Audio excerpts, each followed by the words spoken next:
പലകകൾ ഏകദേശം മാറ്റിക്കഴിയാറായിട്ടും അമ്മുവിനെ അവിടെ കാണാത്തതുകൊണ്ട് എല്ലാവരും ഒന്ന് പരിഭ്രമിച്ചു.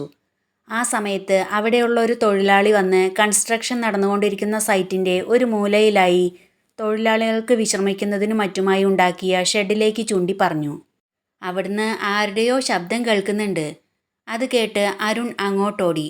ഒപ്പം അവിടെ ഉണ്ടായിരുന്ന മറ്റുള്ളവരും. ആ ഷെഡിൻ്റെ ഡോർ പുറത്തു നിന്ന് ലോക്ക് ചെയ്തിരിക്കുകയായിരുന്നു. അതിനുള്ളിൽ നിന്ന് അമ്മുവിൻ്റെ ശബ്ദം കേട്ടു. ഡോറിൽ കൊട്ടിക്കൊണ്ട് "ഇതൊന്ന് തുറക്കൂ, ആരാ ഇത് പുറത്തുനിന്ന് പൂട്ടിയത്" എന്ന് അമ്മു ചോദിക്കുന്നുണ്ടായിരുന്നു. അരുൺ ഡോർ തുറന്നതും പേടിച്ച് ഓടി വന്ന് അരുണിനെ കെട്ടിപ്പിടിച്ച് അമ്മു പറഞ്ഞു, "ഏട്ടാ, ഞാനിവിടെ വന്നപ്പോൾ ഈ വെള്ളത്തിൻ്റെ ബോട്ടിൽ ഇവിടെ മറന്നു വെച്ചിരുന്നു. ഇതെടുക്കാനായി വന്നപ്പോൾ എന്തോ വലിയൊരു ശബ്ദം കേട്ടു. പെട്ടെന്ന് ഡോർ അടഞ്ഞു. പിന്നെ തുറക്കാൻ നോക്കിയിട്ട് പറ്റിയില്ല. ഞാൻ കുറേ നേരമായി വിളിക്കുന്നു, ആരും കേട്ടില്ല. നല്ല ബഹളമായിരുന്നു ഇവിടെ. ഇതിൻ്റെ ഡോർ കാറ്റത്ത് ശക്തിയായി അടഞ്ഞാൽ പുറത്തുനിന്ന് തനിയെ ലോക്കാവും. ഞങ്ങൾ ഇത് തുറന്നാൽ കയർ വെച്ച് കെട്ടിയിടുക പതിവ്. അല്ലാതെ ആരും ചെയ്തതാകില്ല," സൂപ്പർവൈസർ പറഞ്ഞു. അമ്മുവിന് അപകടമൊന്നും സംഭവിക്കാതെ അവിടെ കണ്ടപ്പോൾ അരുണിനും രാജശേഖരനും ഹരിക്കുമെല്ലാം ആശ്വാസമായി. "നിനക്കൊന്നും പറ്റിയില്ലല്ലോ മോളെ, അത് തന്നെ ഭാഗ്യം," രാജശേഖരൻ പറഞ്ഞു. "എനിക്കൊന്നും പറ്റിയില്ല അച്ഛാ. അച്ഛനും ഏട്ടനും എന്തിനാ ഇവിടേക്ക് വന്നത്?" അമ്മു ചോദിച്ചു. "ഹരിയുടെ അശ്രദ്ധ കൊണ്ട് റൂഫ് കോൺക്രീറ്റിന് മുട്ടുകൊടുത്ത പലകകളെല്ലാം താഴെ വീണു. മോളെ കാണാതെ വന്നപ്പോൾ മോൾക്ക് എന്തെങ്കിലും അപകടം പറ്റിക്കാണോ എന്ന് പേടിച്ചു," രാജശേഖരൻ പറഞ്ഞു. "പലകകൾ മുഴുവൻ വീണോ അച്ഛാ? നാളെ കോൺക്രീറ്റ് ആയിരുന്നില്ലേ? ഇനി എന്താ ചെയ്യുക?" അമ്മു ചോദിച്ചു. "എന്ത് ചെയ്യാനാ? ഇനിയിപ്പോൾ അത് നടക്കില്ല. വർക്കേഴ്സ് എല്ലാവരും ഒരുമിച്ച് ചായ കുടിക്കാൻ പോയതുകൊണ്ട് അപകടം ഒന്നും സംഭവിച്ചില്ല. ഇല്ലായിരുന്നെങ്കിൽ എന്താകുമായിരുന്നു സ്ഥിതി? ഒരശ്രദ്ധ കൊണ്ട് എത്ര ആൾക്കാർക്ക് അപകടം സംഭവിക്കുമായിരുന്നു. ഒരു പക്ഷേ മരണം വരെ സംഭവിക്കുമായിരുന്നു," അരുൺ ഹരിയെ കുറ്റപ്പെടുത്തിക്കൊണ്ട് പറഞ്ഞു. "സാരില്ലേട്ടാ, ഹരിയേട്ടൻ മനഃപൂർവ്വമല്ലല്ലോ, അശ്രദ്ധ കൊണ്ടല്ലേ. പിന്നെ ഭാഗ്യത്തിന് ആർക്കും ഒന്നും സംഭവിച്ചതുമില്ലല്ലോ," അമ്മു പറഞ്ഞു. "അശ്രദ്ധ കൊണ്ട് എന്തെങ്കിലും സംഭവിച്ചിരുന്നെങ്കിലോ? വർക്കേഴ്സിന് സൈറ്റിൽ വർക്ക് ചെയ്യാൻ സുരക്ഷിതത്വം ഇല്ലെന്ന് പറഞ്ഞ് അച്ഛനെതിരെ ആക്ഷൻ എടുക്കുമായിരുന്നു. ഇക്കാരണം കൊണ്ട് എത്ര രൂപയുടെ നഷ്ടം ഉണ്ടായത്? സൈറ്റിൽ വന്നാൽ എപ്പോഴും സൂക്ഷിക്കണമെന്ന് പറയുന്നതാ. കയറെടുത്ത് കാറിൻ്റെ വീലിൽ കെട്ടി കളിക്കാൻ കൊച്ചു കുട്ടികളൊന്നും ഇല്ലല്ലോ ഇവിടെ. ഒന്നാമത്തെ കാര്യം, ഇത്ര അടുത്ത് കാറ് കൊണ്ടുവന്ന് നിർത്തേണ്ട ആവശ്യമില്ലായിരുന്നു. ഹരിയെക്കുറിച്ച് നല്ലൊരു ഇമേജ് ഉണ്ടായിരുന്നു. ഇപ്പോൾ ഹരി തന്നെ അത് കളഞ്ഞു," അരുൺ പറഞ്ഞു.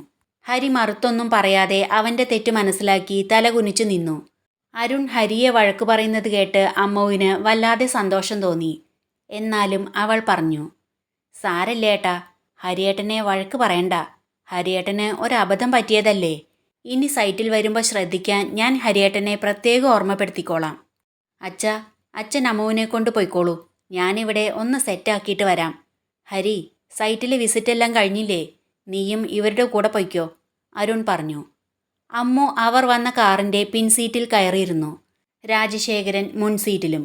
ഹരി ഡ്രൈവർ സീറ്റിലേക്ക് കയറാൻ തുടങ്ങിയപ്പോൾ അമ്മു പറഞ്ഞു, "ഹരിയേട്ടാ, ശ്രദ്ധിച്ച്. എന്തെങ്കിലും വീലിൽ ഉടക്കിക്കിടക്കുന്നുണ്ടോയെന്ന് നോക്കിയിട്ട്." അമ്മു ഹരിയെ കളിയാക്കുകയാണെന്ന് ഹരിക്ക് മനസ്സിലായി. അവന് ദേഷ്യം വന്നെങ്കിലും ഒന്നും പറയാതെ കാറിൽ കയറി. കാർ സ്റ്റാർട്ട് ചെയ്ത് അവിടുന്ന് പോയി. കാർ വീടിനടുത്ത് എത്താറായപ്പോൾ അമ്മു പറഞ്ഞു, "അച്ഛാ, ഞാൻ വീട്ടിലേക്ക് പോവുക. ഓഫീസ് ടൈം കഴിയാറായില്ലേ. എൻ്റെ ബാഗ് ഓഫീസിൽ ഇരിക്കുന്നുണ്ട്. അച്ഛൻ വരുമ്പോൾ എടുത്തിട്ട് വന്നാൽ മതി." "ഹരി, എങ്കിൽ അമ്മുവിനെ വീട്ടിൽ ഇറക്കിയേക്ക്," രാജശേഖരൻ പറഞ്ഞു.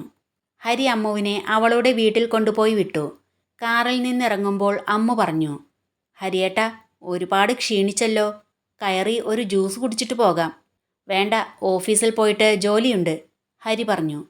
"ഞങ്ങൾ പോകുന്ന വഴിക്ക് കുടിച്ചോളാം. അമ്മു, നീ ഇറങ്ങ്," രാജശേഖരൻ പറഞ്ഞു.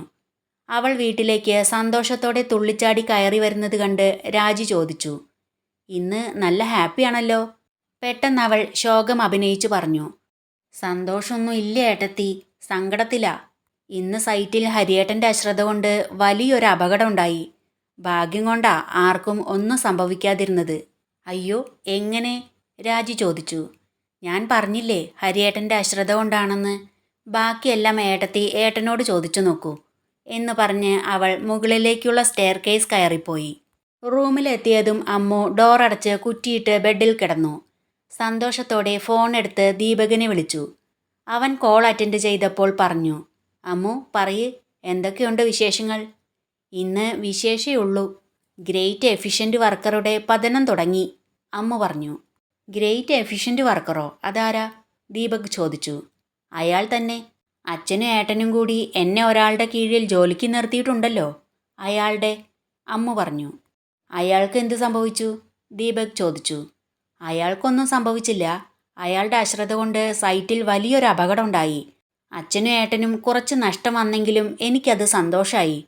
കാരണം അച്ഛനും ഏട്ടനും കൂടി എന്നെക്കുറിച്ച് അത്ര നന്നായിട്ടൊന്നുമല്ല അവിടെ പറഞ്ഞു വച്ചിരുന്നത്.